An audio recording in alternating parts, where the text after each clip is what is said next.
Hello again, YouTube. I've already created a response video for this topic, but because I was in a state of shock over the whole thing, I didn't really get across everything that I wanted to say, so I'm redoing it.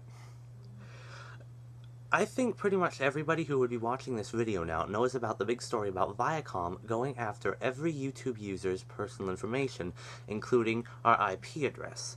Now, I, for one, think that this is absolutely ridiculous that they actually got a judge to order that Google must turn our information over to them. Now, if they get our IP address, then that means that, well, not only will they know everything we've done on YouTube because they'll be getting our video viewing history, but if they get our IP address, that means that they will be able to know everything that we've ever done on the internet altogether. For one, I didn't sign anything with Viacom saying that they had my information. They do not have my permission, and so I don't see how it is legal that they can get this information. Two, it is entirely unconstitutional.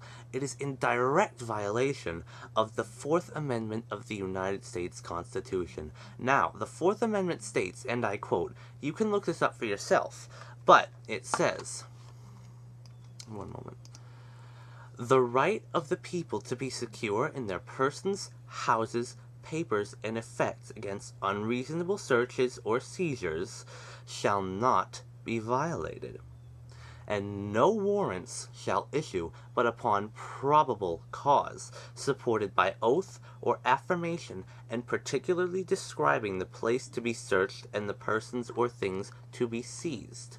Now, in other words, this means that Viacom does not have the right to search us physically or search our information unless they have probable cause to believe that we have committed a crime.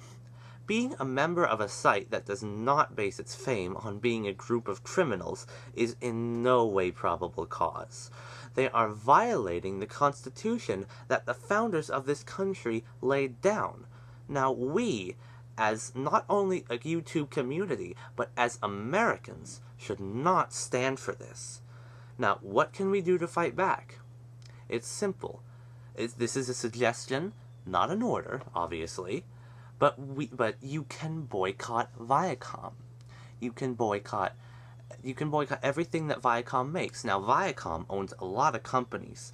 So, to make it easy for you, I'm going to post a link to a list of companies Viacom owns in the sidebar over there.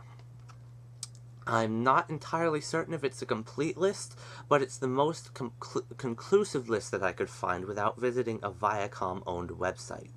Now, what this means to boycott Viacom entirely is you do not watch their channels, you do not visit their websites, and you do not pay to see their movies in the theaters, or rent them on DVD.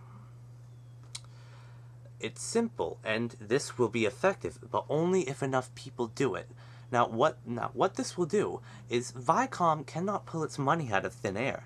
They get their money from people like you and me watching their product, paying to see their product, so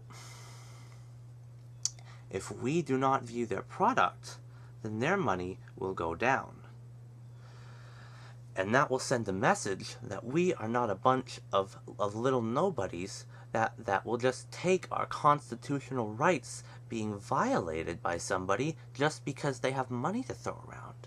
Show Viacom that we cannot be so easily intimidated and that we will stand up for ourselves. I suggest that you do this boycott and suggest to your friends and family that they do the same. So, as I said, if enough people stand together, we will succeed. But if not enough people do this, then we could fail. But there's enough videos online and the message is spreading around to boycott. So, as I said, I suggest that you do your part and help in the boycott. Thank you very much for watching, and if you like what I had to say, I would appreciate it if you would rate and comment. Well, that's all I have to say. Again, thank you so much for watching.